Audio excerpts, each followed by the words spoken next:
Spanning the nerd world and feeding your fandom. It's time for the Down and Nerdy podcast.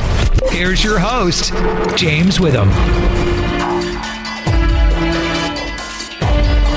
Proving that you don't have to be super to save National City. It's episode 385 of the Down and Nerdy podcast. I'm James Witham. I don't know about you, but I'm really enjoying this final season of Supergirl on the CW, and I'm so excited to get to talk to Azie Tesfai this week because it's going to be a big episode of Supergirl for her this Tuesday. Not only did she co-write the episode, of course, you've seen the Guardian teases, you know what's coming. I can't wait to dive in and talk to her about that a little bit and just what this show's meant to her over the years. I also get to talk to author Lori Lee, who's got a new book coming out, is actually out already, called Pahua and the Soul Stealer, which is really, really interesting. If you've got middle grade readers, I think they're really going to enjoy this, and I'll let her tell you why here coming up in a little bit. Also, some very interesting nerd news to tackle this week. You know I'm going to be talking about the big trailer of the week this week, the Hawkeye series. I'm excited. You're excited. We'll talk about Hayley Atwell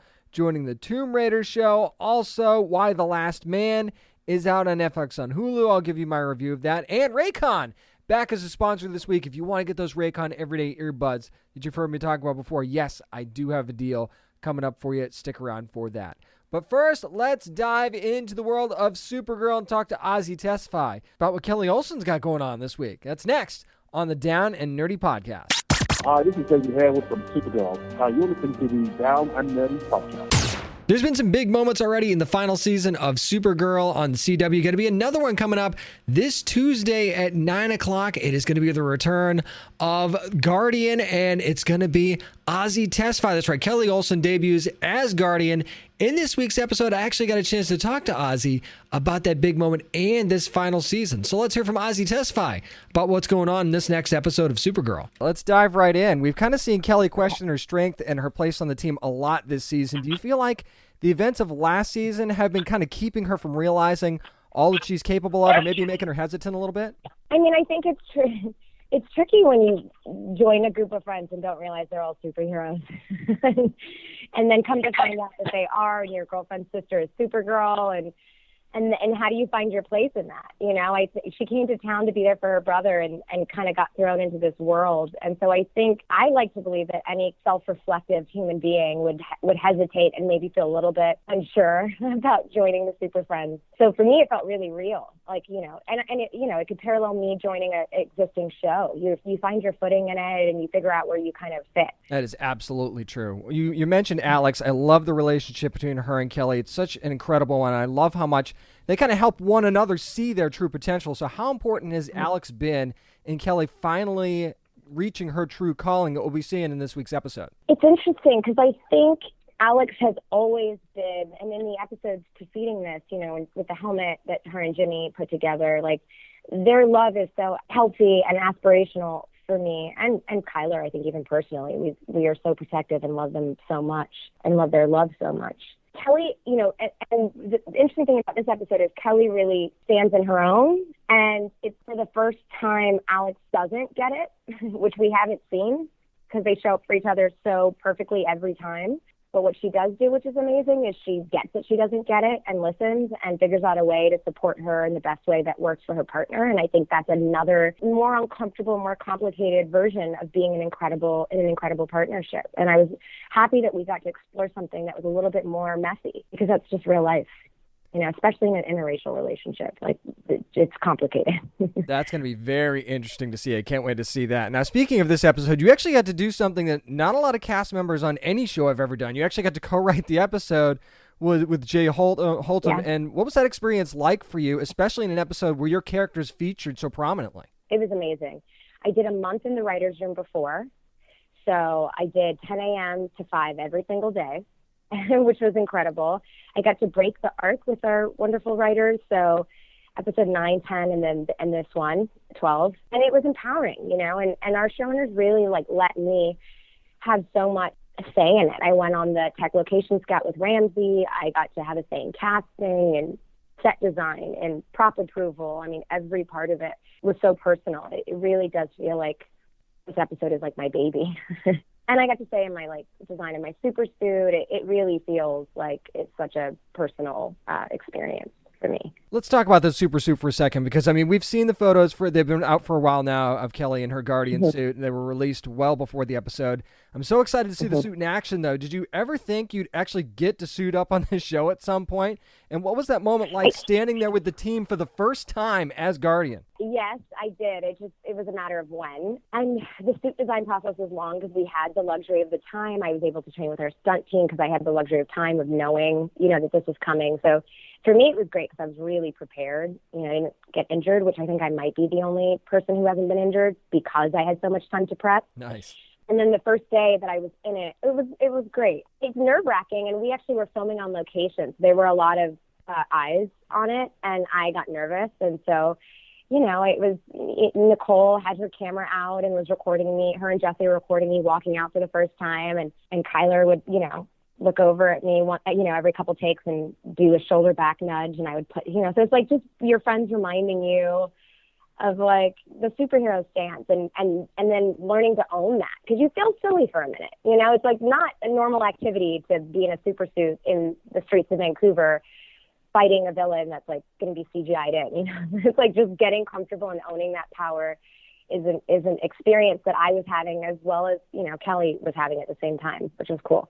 That is very, very cool. Now, I think you mentioned David Ramsey. Of course, we'll see John Diggle in this episode as well because he was directing. Yeah. What was it like working with him on the episode, and what kind of energy does he bring to the set? It was amazing, and Ramsey and I made an effort we would do every Saturday dinners for like a month before we started filming, because he was shooting other shows up there, and just became really good friends, and we're true partners in this experience, especially for me because it was such an emotional episode. To be able to trust him and work with him was such a gift. And honestly, it felt almost like a student film because, we have a scene in my apartment where it's just him and I. There was a lot of scenes where it's just him and I. And it's like me going over, doing notes making sure the dialogue's okay and doing a pass, and then him running to check the camera, and then both of us getting our marks and doing the scene, and then running back behind the monitor to watch to make sure everything looks good. And so it felt tiny. It didn't feel like we were shooting a huge show because we were both kind of covering so much, it felt very intimate. Or, I'd be like, oh, I don't like the way that line sounds, and we would talk about it and adjust it, or we'd run back and watch the framing and he'd want to change it. And it really did feel like a small project because it was the two of us in most of the scenes alone, and co-writing and directing. So it was amazing. We really got such full control of it, and that was exciting and empowering. It was an incredible experience. I don't know how anyone can go back after that. Speaking of incredible experiences, I want to back up for a little bit because there were some great moments between Kelly and Cara this season, especially with everything going on in the Heights and those episodes a few episodes ago. Do you kind of feel like Kelly kind of helped Supergirl realize her voice is just as powerful as any other of her abilities? Yeah, and I think in this episode specifically, it's I think it's tricky when you make someone the hero and all the pressures on them, as opposed to, and it's dangerous, and we see that in our own society where like when you give someone so much power to save you, quote unquote, it doesn't empower the people that they're trying to help. And so I think that more than ever, like being a hero is empowering others, I think is a lesson that Kelly helps Supergirl realize, that it's not about just saving people, it's about being an ally and helping people empower themselves.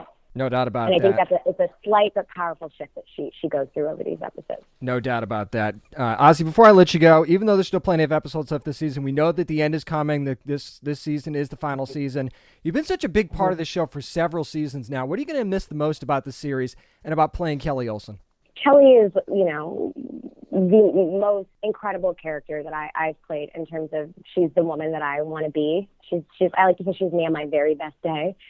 And so I just love her. And it's just like to play a woman who you admire so much, and then to be able to turn around and then play a superhero all in one character is incredible. And I think I've never been able to do something that she specifically means so much to so many young girls. And I feel so honored to be able to do that. And that means so much to me. And I'm going to miss that the most. I think, being able to meet the fans and hear how much she's impacted them, that feels like such an incredible gift that I've been able to be a part of, and that their response to her has meant something on a deeper level, feels like the dream in being an artist. So I think playing someone that I admire so much and then being able to be a part of something that has an impact, a positive impact. And you can see her Guardian moment this Tuesday at 9 o'clock Eastern Time on the CW on Supergirl. It's Azie Tesfai. Thank you so much for joining me this week. I appreciate it. Thank you so much. And yeah, you've seen the pictures of the suit just like I have. It looks incredible. Man, I cannot wait for that big moment to see her right there with the team and Kelly Olsen as Guardian. I think that's going to be great. Just a shame it took till the final season to have it happen. So make sure you're watching Supergirl this Tuesday at 9 p.m. on the CW. That's going to do it for my interview with Azie Tesfai about Supergirl. Up next, going to be talking about the series premiere of Y: The Last Man from FX on Hulu. That's next on the Down and Nerdy podcast. This is Jessica Lucas from Gotham, and you're listening to the Down and Nerdy podcast. After what feels like years in the making, it is finally here, the premiere of Y: The Last Man on FX on Hulu. Actually, the first 3 episodes have dropped on FX on Hulu. But here in my review, I want to do spoilers for episode 1, but I don't want to spoil the other 2 episodes just in case you haven't had a chance to binge through those ones yet before the new episode comes out on Monday, September the 20th. Now, this story, in case you're not familiar with it or haven't had a chance to see it yet, it's basically kind of simple. It's a post-apocalyptic world where everyone with a Y chromosome, or every being, I should say, with a Y chromosome, dies. And York is the only surviving male on the planet, and that means, a search for answers, obviously. So it's a world made up of all women and him. That is kind of where we're at. So, the one thing I'll say about this episode, again, we're going to do spoilers for the first episode, not for the next 2 that have also been released. What this really is, at its core in the first episode anyway, is it starts out as a drama series, basically. There's a lot of character building in this first episode, and it leads to, there's a reason for that in the episodes to come. It really helps hammer the emotional aspect of some of these moments, and the big moment of the show, it helps to build on that because it drives some of the female characters that survive. It drives them in a way that it otherwise wouldn't if they don't do all that character building in this first episode. It's like the difference between, saying someone had a family or saying someone had problems in their marriage and things like that, but actually seeing it in this episode and seeing what some of these women go through with the people in their lives, not just husbands and boyfriends, but, it's fathers and sons and coworkers and things like that. To hear about it after the fact, they could have easily jumped into this series and just gone, here was the event, here's where we're going now. But instead, and this is one of those things where you'll see some people criticize, oh, this is a throwaway episode. No, it absolutely isn't. This episode is the foundation for the emotion and some of the choices that are going to be made throughout the rest of this first season. This was a completely necessary episode, like Senator Jennifer Brown's character, played by Diane Lane, brilliantly, by the way. You see what happens with her and the president. You see what happens with her and her, of course, soon-to-be ex-husband. You see what happens with her kids, Hero and York. And, of course, York being her son sets up something huge for her, no doubt about that.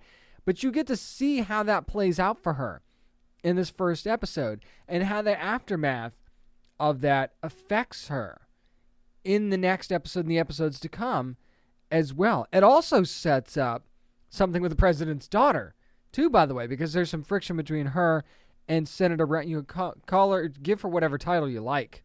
And the Congresswoman, Senator. I said I wasn't going to spoil it, didn't I? So I'm not going to. But it really sets up her character nicely as well. It sets up York's character as well. Another character that really hit home for me as far as what happened here was Nora Brady, played by Marin Ireland. And I'm just a Marin Ireland fan anyway. I think she's very underrated. And I think she's really good in the moments that we could see her in this show. But I think the character they set up to be the most intriguing character is Agent 355. That's what she's called in the comic. Okay, so that if If you haven't read the comic, that's what her name ultimately is. You don't really hear it in that first episode, and that's Ashley Roman's character.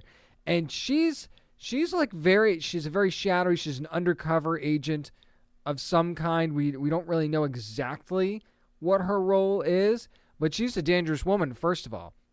Second of all, it seems like she gets the most high profile and important assignments, and she thinks she's going to be an undercover Secret Service agent, and then this happens. And of course, the person that was going to give her original orders was a man, so she might never know what her original orders were supposed to be in the first place. So there's just a lot of intrigue surrounding this character, and she's a good soldier, for the lack of a better way of putting it. So, and of course, if you've seen the next two episodes, you know what kind of happens with her and how she starts her next part of this journey. Or if you're a fan of the comic, you kind of know where it's going to go as well. I'm not going to reference the comic too much, because the more and more I've been thinking about stuff like this, in adaptations, you're going to have changes. I quite frankly want changes. I don't want to see exactly what happened in the comic play out on the screen. And I've said this before. I've read the comic. Okay? I want to see how this interpretation goes through. That's something that I think is really, really neat. That you don't get not every comic gets this opportunity. And while there are, there's certain key moments you want to play out exactly like the comics, right? But not necessarily, especially in a show like this. You want to be surprised. You want to have some changes. But I will say one thing that this series does extremely well is just by the trailer and just by the series description, you know what's coming, right? You know that all the men on the planet are just going to drop dead at any second. However, the tension leading up to that moment in the first episode, I thought played off brilliantly. The anxiety was there, and you don't even really know these characters yet. And you might not even like some of them, but you know what's coming. And I don't know if it was empathy or anxiety, or maybe it's because, quite frankly, with what we've got going on in the world right now, I think that, a lot of us are living with some sort of anxiety on a day-to-day basis. So maybe it kind of feeds into that as well. So knowing that this event was going to happen, and all of a sudden people were just going to start dropping dead left and right, that and seeing animals die little by little, like rats and things, and the clues being there, that really added to the anxiety as well. And I got to say, Eliza Clark, who is the writer, executive producer of this series, does such a fantastic job of crafting this thing in the early going. And again, you could argue, I guess, drama, throwaway episode. I know, not at all. Not one single bit as far as I'm concerned. This first episode was everything, especially in like take Hero's character, for example. She's the daughter of the senator and the congresswoman, whatever you want to call her. And obviously there's some issues there, but she's got some, deep personal issues. And what she does in that first episode, where she basically, again, I said I was going to do spoilers for the first episode, she kills her boyfriend.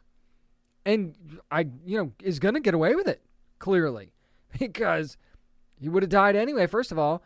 And second of all, the cop that was there, that she thought she was caught, she thought she was dead to rights. Not so much, because again, this event happens and down he goes. So she's got to obviously deal with that. And where does she go from there?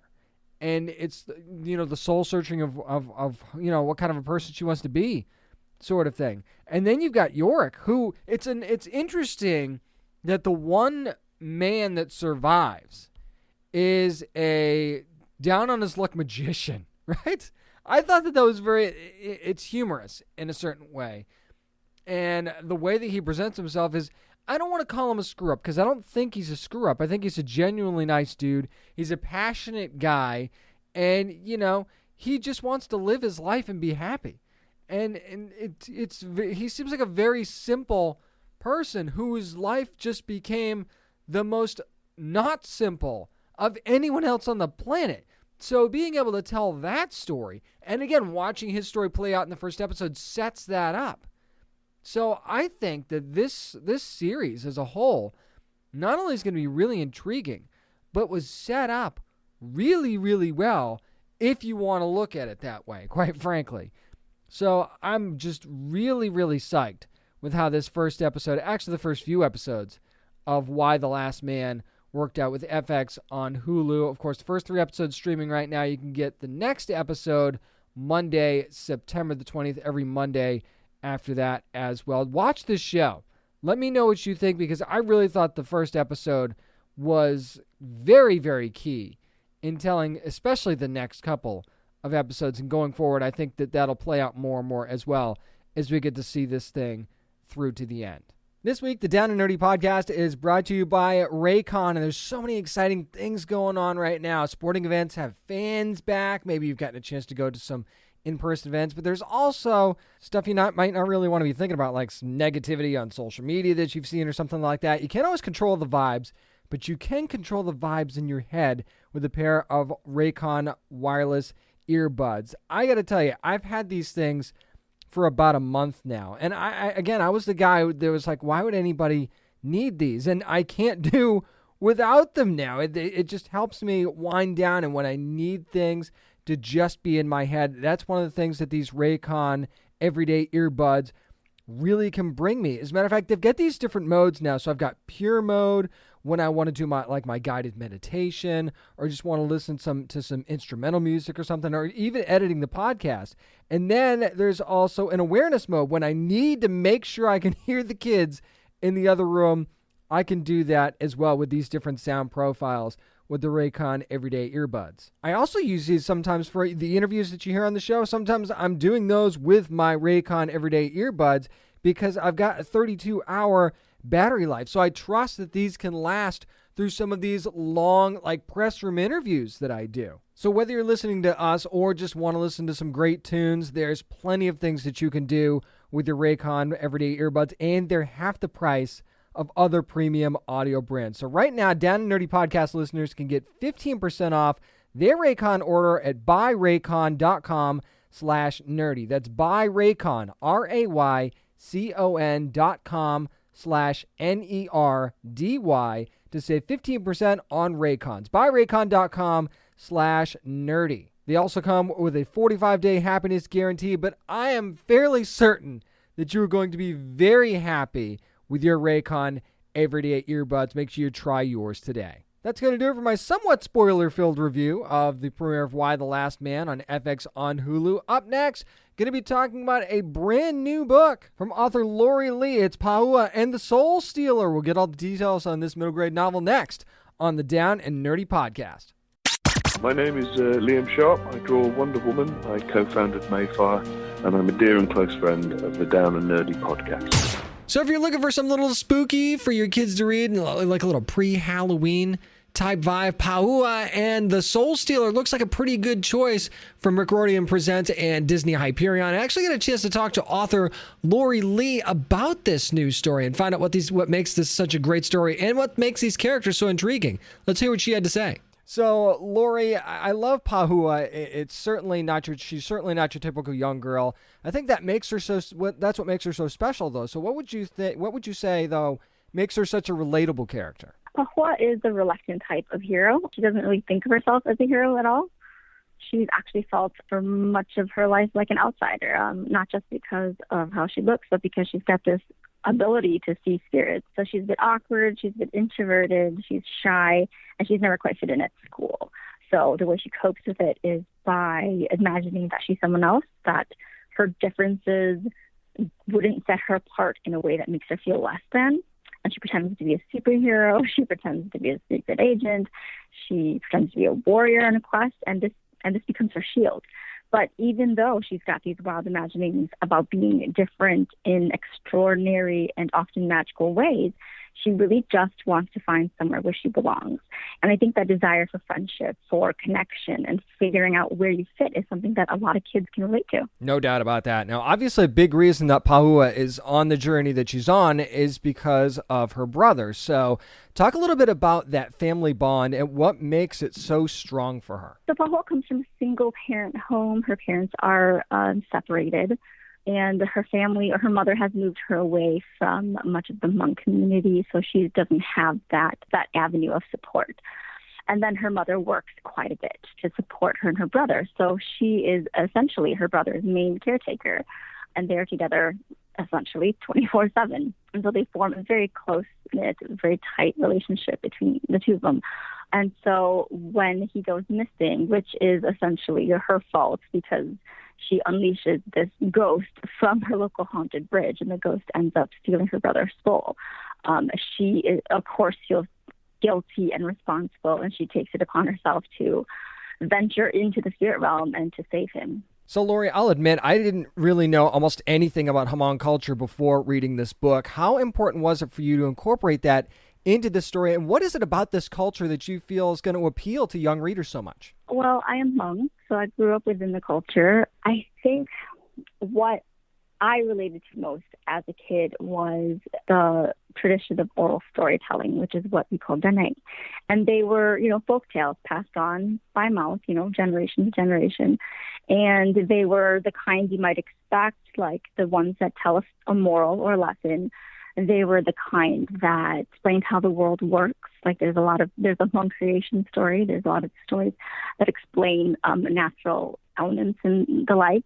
And then there were just a lot of ghost stories, which I absolutely loved. There were stories, about vengeful spirits and about demons that wore the faces of tigers. And those were the ones that really stuck with me, that really stayed with me. Like I developed just an absolute love of the speculative, of the creepy, of fantasy.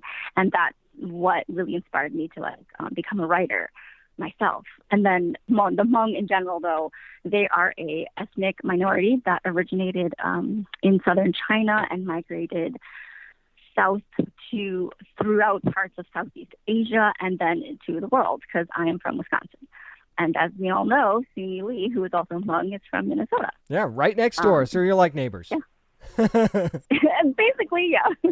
And she's a Lee. There you go. Absolutely. I love that. So I think that spirit cats might actually be my favorite cats now after meeting Miv in this story. He's just one of the characters that adds so much great humor to the story. Did you have another favorite character, though, that you just loved or that you found yourself smiling at as you were writing this? There's me, of course. He's got a great sense of humor because he's a cat and he'll tell you like it is. I also really enjoyed writing Zhang, who is the shaman warrior in training who Pahua meets very early on, because she just became a really great foil for Pahua. Pahua has this undiscovered innate ability, shaman abilities, that she learns about. And when Zhang meets her, Zhang has been training to be this warrior for several years, much of her young life. And so she meets this girl who's just naturally talented, and there's a lot of tension at first between the two of the girls. And they were just a lot of fun to write, like their budding friendship and the way the two grow over the course of the book. That was such a great dynamic. Now, you mentioned how Pahua is kind of a reluctant hero. We actually see her make a couple of pretty big mistakes in this story, of course, accidentally, but still mistakes nonetheless. Now, do you think that learning from these actions and kind of dealing with those consequences is going to ultimately make her a better or even more relatable hero? Oh, for sure. Yeah, I mean, like the importance of learning from your mistakes, and not just learning from them, but also acknowledging, that it's okay to make mistakes, is a lesson that I feel like even many adults are still trying to grapple with. Mm-hmm. So hopefully that will resonate for a lot of kids. Absolutely. Now, I was looking at your bio, and it says that you love to write about magic, and it certainly shows. There's no doubt about that. There's certainly been, of course, no shortage of stories, though, written about magical elements. How hard is it as a writer to come up with unique concepts and different presentations of just magic itself? I'm also always kind of in awe of authors who come up with something that feels truly original. Like for the magical system in Pahua, is just largely inspired by Hmong shamanism. Animism is the belief that all things have a spirit, from nature to animals to some inanimate objects. Like, for example, the Hmong do believe in a hearth spirit, which is like a little fire demon, essentially, that protects the home. It's a guardian. So a lot of that I just pulled, from my own culture, and then I embellished and, I put a different spin on some of these things. And yeah, fortunately, I had a really rich background from which to pull inspiration from. And what's good is you're probably introducing people to stories that, like myself, that I was not familiar with from the culture that I think are just, like you said, are just really, really neat. I hope so. I mean, the Hmong are an ethnic minority even within, Asia. So it's very rare when I come across anybody who knows who the Hmong are. Yeah, and hey, I Googled it once I started reading the story and started learning a little bit more about the culture. So, hey, it worked on me. I'm sure to work on others as well. Lori, before I let you go, I can't imagine that Pahua's story is going to be over after just this one novel. Are there any plans for what we might see from her next? Yes, there are a couple more books in the pipeline. To not spoil anything, Pahua does have to face the consequences of what happens in the first book. And she's just got a lot of adventuring and self-discovery ahead of her. She's very young, so she's got a lot to learn, and hopefully readers will want to go on the journey with her. I love how you said a couple books, so that should give people even more reason to want to dive in, because this story isn't over anytime soon, and it starts with Pahua and the Soul Stealer, available now from RIORDAN Presents and Disney Hyperion. Author Lori Lee, thank you so much, not just for sharing this great culture with us, but for joining me this week. I appreciate it. I appreciate it, too. Thank you so much for having me. And these really are some unique characters. There's a lot of good laughs to it. And seriously, this Hmong culture is super, super interesting. And I think that you'll get hooked on some of the elements of this culture that you probably didn't know about when you're reading this thing. And your kids are reading it too, because I think it's super interesting for kids as well. So make sure you're getting Pahua and the Soul Stealer wherever books are sold. That's going to do it for my interview with author Lori Lee. Up next, speaking of reading, time to talk about comics. It's what we're reading next on the Down and Nerdy Podcast. This is comic writer Ollie Masters, and you're listening to the Down and Nerdy Podcast. Might have to rename this the Jeff Lemire segment of the show, because whenever we're reading on, it's time for what we're reading. And apparently I just like Jeff Lemire, because I've got another Jeff Lemire story to kick things off. This time from Image Comics, it's Primordial #1. And Jeff Lemire, of course, writing this one. Andrea Sorrentino on the art here. Dave Stewart on the colors. Steve Wands on the letters. And yeah, gonna have some spoilers mixed into this one since the book is already up. But the story kind of looks at a world where both the U.S. and the Soviet Union kind of abandon the space race abruptly in 1959 after a couple of perceived failures. Now, you flash forward in the story to 1961. You meet Dr. Donald Pembroke, who's an MIT grad. He's a space nerd. You'll find that out as the issue goes on. He kind of thinks he's going to Cape Canaveral to restart the space race, so he's really, really excited. And then he basically is a glorified janitor when he gets there, and he's kind of upset. He doesn't understand that why he's digging for scraps for the military. Then he uncovers a very strange piece of evidence about 2 primates on the last mission. And this is where the art really, really plays in well, and things really start to get freaky, because this is clearly the beginning of a mission of his own to figure out what happened, why no one seems to want to help, and why this is all being covered up in the first place. So basically, this is a sci-fi mystery genre kind of story, and that's not something we see very often from Jeff Lemire, so it's very, very exciting. Of course, not uncharted territory for him, right?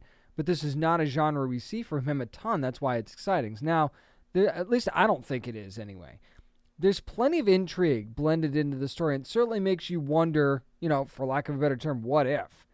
I will say, though, that for my money, Andrea Sorrentino is perfect as the artist for the story, kind of bringing out the time period and also for the depth needed for the background art, which really, really helps enhance the story, because it's not just about the characters too. Sometimes it's about the setting, and especially when we kind of get those little teases about what's happened to these primates and what's really going on here. You pay attention to the background. It's important, so don't discount that when you're reading this book. I really can't wait to see where this story goes, because it's an alternate world type of story, and I think that the way that it was set up was just brilliantly done. And this Dr. Pembroke character is really, really neat too. I really, really like him. So Primordial #1 from Image Comics. Give it a shot. I think you'll really, really be happy that you did.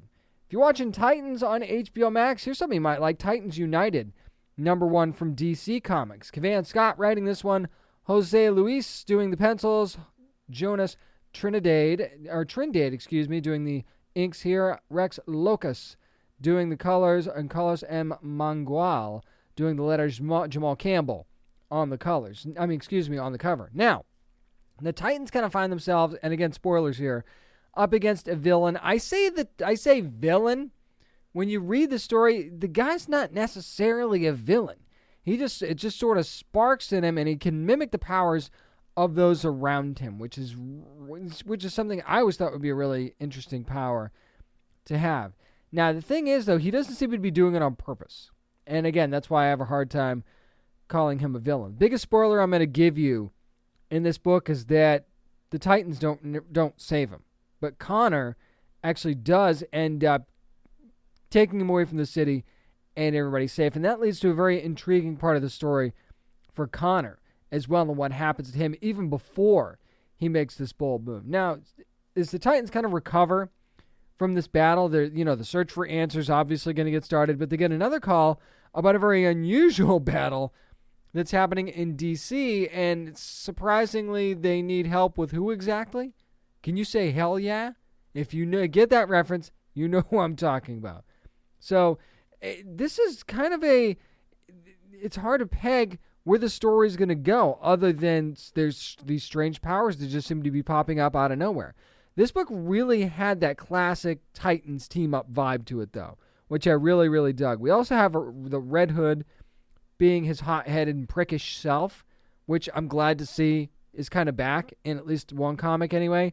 The tension, though, with Connor really worked for me in this book between Red Hood and Connor Kent. I thought that was really, really neat, and to kind of add that into things and kind of add to what Connor's going through, too. The art, man, is just stellar in this book, especially when juggling all these powers during the battle and things like that early on. Really, really good. Also, any book with Raven in it, you have to have good artists and a good colorist, and I think that gets knocked out of the park here. I mean, it's really hard to go wrong with big action and an intriguing premise, and Titans United #1 has that in spades for sure. Go ahead and give this one a shot at your local comic book shop as well. That's going to do it for what we're reading. Up next, yes, it's another big week for trailers, another big week for some nerd news. We'll dive right into it. I'm James Witham, and this is the Down and Nerdy Podcast. Hey, I'm Trey Romano from DC's Stargirl, and you're listening to Down and Nerdy Podcast. It's beginning to look a lot like Hawkeye everywhere you go, and it's time for nerd news. And that's right. The reason I was singing in holiday style is because Marvel Studios' Hawkeye Disney Plus series is coming, and it's going to be set during the holidays. Can I just say I'm oddly excited about this? I don't know why, though. I don't know why this being I don't want to call it a Christmas show because it's not going to be, right? But set during Christmas is enough for me. It just gives it first of all, I was totally taken off guard and surprised by it, which was really, really nice. Second of all, just seeing, hearing the music and seeing the snow and then the Christmas trees and stuff like that. I don't know. It just adds a different, I don't want to say maybe a lighter, more comedic vibe. And maybe that's exactly what I didn't expect out of this series either. But one of the things that you see in the first trailer is not just the great chemistry between Jeremy Renner and Haley Steinfeld, which is clearly there with Clint and Clint Barton and Kate Bishop. I think that's going to be a really interesting kind of mentor-student type relationship, especially since, Clint sees Ronan on the TV, right? And he's like, hold on a second. First of all, that's not me. Second of all, I thought I left that behind. What's going on? And then that's when everything sort of starts. And, he obviously, Clint wants to spend more time with his family. I think if you didn't know that after Endgame and everything had happened, then obviously now you do. And what better way to be able to do that than to be able to pass on the mantle? Because Clint Barton, at the end of the day, as much as we've made fun of Hawkeye in the past, especially, I certainly have, he's still a hero. And he's done a lot to help the team over the, in that first 3 phases of the Marvel Universe. There's no doubt about that. And he's a guy that just doesn't want to walk away. He wants to walk away, but he doesn't. He wants somebody to leave his legacy behind to that he thinks can carry the mantle at least somewhat. And that's when Kate Bishop comes in. Now, what he sees in her and what makes him decide to have her be that right person is very, very interesting, especially since we're talking about a young girl here and a guy in Clint Barton who has a daughter, and maybe there's some issues there. Are we going to see a little bit of hesitation for him to want to pass along this mantle? And I'll be very interested to see how much that's a part of the season. I really hope that nothing happens to his family, though, because I in the back of my head, I'm worried that that's the case because we see it, pushed so much about how much he wants to be with his family in this first trailer, especially around Christmas time. I just worry. I don't think that they'll gut punch us like that, but it's not like Marvel hasn't done it before. So I'm a little leery, but I'm just stupid excited for the fact that Hawkeye is going to be set during Christmas time, and of course it's going to be premiering on Disney Plus on November the 24th. I'm looking forward to this more now than I was before. I mean, of course I was looking forward to it anyway. Now I really am. And I don't know if that's stupid to say, just because of the whole Christmas aspect, but man, did that catch me off guard, and that really, really, I think, adds to my excitement for this thing. I'm already excited for Season 2 of Lock and Key on Netflix. That first season was one of the best first seasons that I've seen on a Netflix series, and I don't even at me on that, because it's true if you watched it and you loved it. So then you see this teaser for Season 2, right? And the only thing I can think about after watching it is, hold on a second. We can make keys? We can just make keys. You see Dodge, and I'm going to say Dodge. You can call this character whatever you want. It's freaking Dodge, okay? So you see Dodge forging a new key. And again, no spoilers from the comics or anything like that. Not going to do that to you, okay? But you see this new key, and you're wondering what it is. And you already know how dangerous the other keys anyway. But if she can start making keys, then that's a problem. That is a huge, huge problem that I'm not sure the Locke family is ready for. How do you combat that? Especially since, now remember, they think it's over. Remember that from the end of last season. They think that this is done. They think that they sent Dodge through with the Omega, using the Omega key, and everything's fine and dandy now. The only thing that, they did lose a friend in the process, but at the same time, they think that, everything is pretty much over, and now they just have to figure out the mystery of these keys in the house. No. Far from over. You just don't know it yet. So that, of course, you're already looking forward to that. Now seeing this new mystery key, it's like, I need to know now. You need to tell me more. It needs to be now. And I need it to be October the 22nd so I could see this thing. That's when Season 2 of Lock and Key returns on Netflix. Speaking of Netflix, and there's a lot of Netflix news this week, actually. Remember Bright? That live action movie with Will Smith, and he was a cop, and there was an orc who was also a cop, and I'm not going to go through the whole thing. But actually, Bright is going to continue with another movie. This time we're going way back, though, with Bright Samurai Soul. And this time it's going to be an anime. It'll be out on October the 12th on Netflix. It's set in the same universe as the live-action Bright movie. But honestly, there isn't even so much of a hint in this trailer to that other movie, because we're talking about the shogunate time in Japan. And this is kind of a transitional period to the rise of the Meiji era, and I really hope that I'm saying that right. I apologize, and I'll clean that up when I talk about this show again, if that is not the case. And it's basically a story of a journey that involves three characters, one of them being an orc, as a matter of fact, because, it just makes sense given the fact that that's part of the story, and the orc's name is Raiden.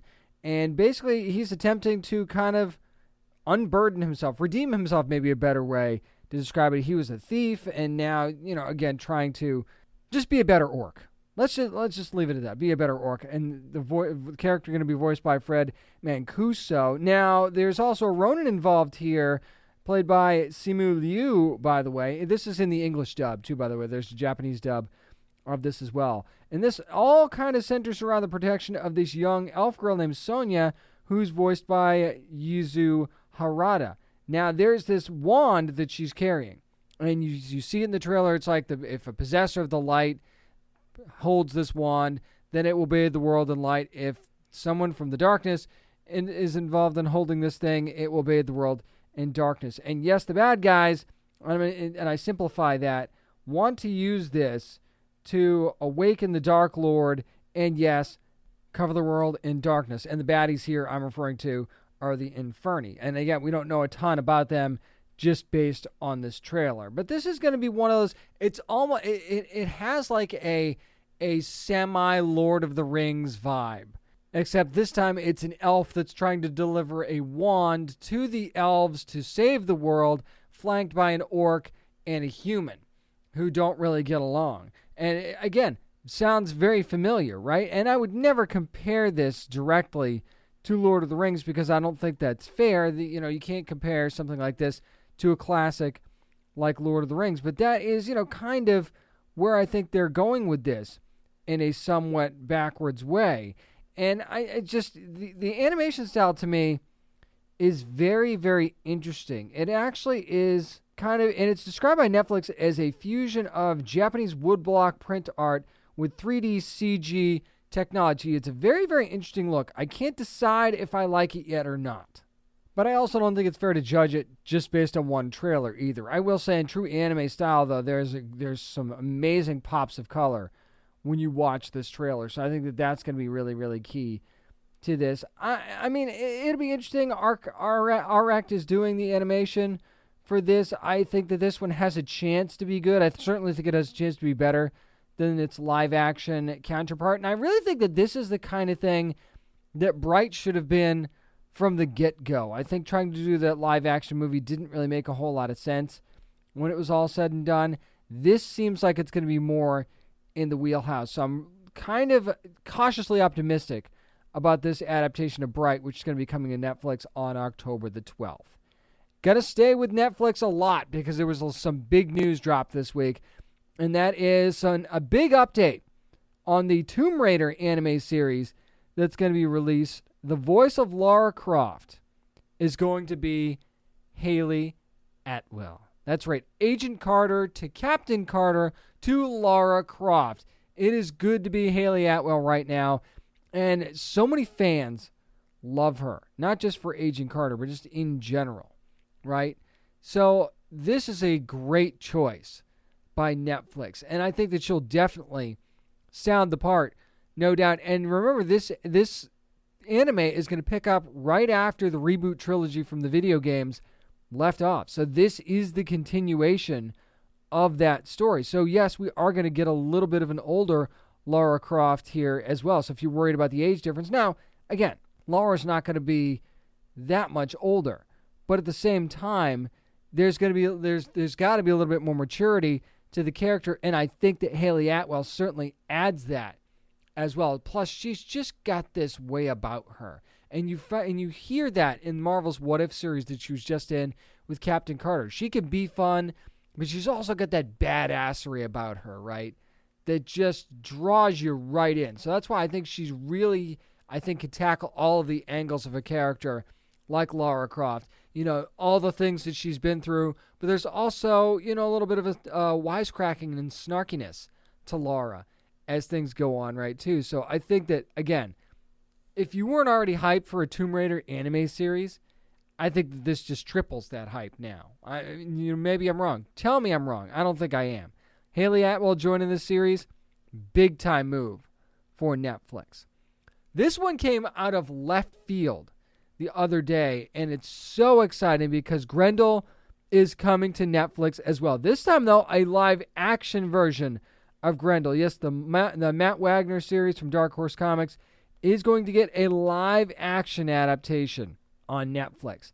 Now, if you're not familiar with the story of Grendel, it actually follows a character who is, at first, this character is a hero, beating up the bad guys and things like that. And then sort of realizes, why am I doing this when I could actually join the bad guys? So, and that is a twist that you absolutely don't see very often. And Hunter Rose is the name of the character that is Grendel under the mask. Anyway, and one of the cool things is that this character is a fencer. So it's an assassin that's also a fencer. Oh, by the way, also a writer, too, by the way. Yes, there is an avenging the death of your love type thing here, and I know that that's a trope, But trust me, that is not a trope in this story. And when you're talking about the New York criminal underworld being mixed into this as well, I think that that's really, really cool. Plus, you got a good showrunner, too. Andrew Dabb, who was with Resident Evil and Supernatural, going to be running this for Netflix. And I think that that's really, really cool. We know who's going to be playing Hunter Rose as well. That's Abubakar Ali, who is in Power Book 2 Ghost. Also Katie Keene and some other things as well. More of the cast can be found. You can look that up at downandnerdypodcast.com. So it's another one of those, it's a superhero story, but it's not sort of things, right? Almost like, you know how I've been begging for somebody to adapt The Shadow? This is kind of very Shadow-esque. If you're a fan of The Shadow, I think you'll like Grendel a lot. Not totally similar, and certainly, you know, vibe-wise, maybe a little bit different, but that is something I could like it to. Like if you're thinking, okay, what would I, if I like what, you know, would I like this? And that is one of the ones that just pops into my head. And Matt Wagner also has experience drawing and writing The Shadow, too. So it kind of, you know, sort of works out there as well. But yeah, Grendel coming to Netflix. Sign me up for that all freaking day long. I cannot wait. Here's something I'm actually kind of surprised didn't go to Netflix. And this was first reported by Variety. And that is that a She-Ra live-action series is going to be coming to Amazon Prime Video. All the He-Man stuff and She-Ra stuff that Netflix has done, and this one goes to Prime Video, which I think is interesting. But maybe there's a reason for that, though.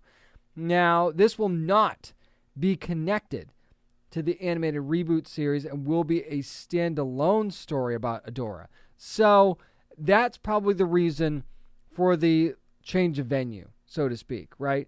So Netflix has this very popular animated series for She-Ra and the Princess of Power that drew quite a fan base.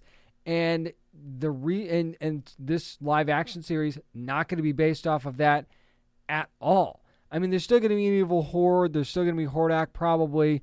Nothing's confirmed at this point, but that's She-Ra's story, so it's likely the direction that they're going to go. But at the same time, you put this on Netflix, which on one hand might make sense, and on the other hand, you go, okay, so how can you have both of these existing in the same space? And I know what you're going to say, James, they have already got 2 He-Man series that are different living on Netflix, but that's a little different. They're animated, first of all. Second of all, they haven't built the following that She-Ra and the Princess of Power has on Netflix. That show is hugely popular for a lot of different reasons. The first of which being that it was a good show. So you put this on there, there's ultimately going to be expectations from people that it's going to be the same, or that the themes of the story are going to be the same, and that's not necessarily going to be the case. So if you're going to do a live action series, you're going to make it different from the animated series, you've got to put it somewhere else. And you know, Amazon Prime Video, if you just want a good She-Ra series, Amazon Prime Video is a good home. They'll do right by that. So I'm very, very excited to see how that's going to work out. And Amazon is not afraid to take big, neither is Netflix, by the way. But Amazon's certainly not afraid to take on big budget shows. If Lord of the Rings, some of the other series that they have didn't prove that, I don't know what will. That's going to do it for this week's edition of the Down and Nerdy Podcast. Again, thanks to my amazing guests for joining me this week. Also, our incredible sponsor, Raycon. Make sure you're going to buyraycon.com. Get your everyday earbuds. I don't care what you're listening to, what you're doing. You're going to love the way it sounds out of those Raycon everyday earbuds. So make sure you're going to buyraycon.com/nerdy to get that 15% off. Also, follow along with us on social media at Down and Nerdy 757 on Twitter and on Instagram, and at Down and Nerdy on Facebook. Find us online, too, at downandnerdypodcast.com. And subscribe wherever you get your podcasts. Remember, you never have to apologize for being a nerd, so let your fan flag fly and be good to your fellow nerds.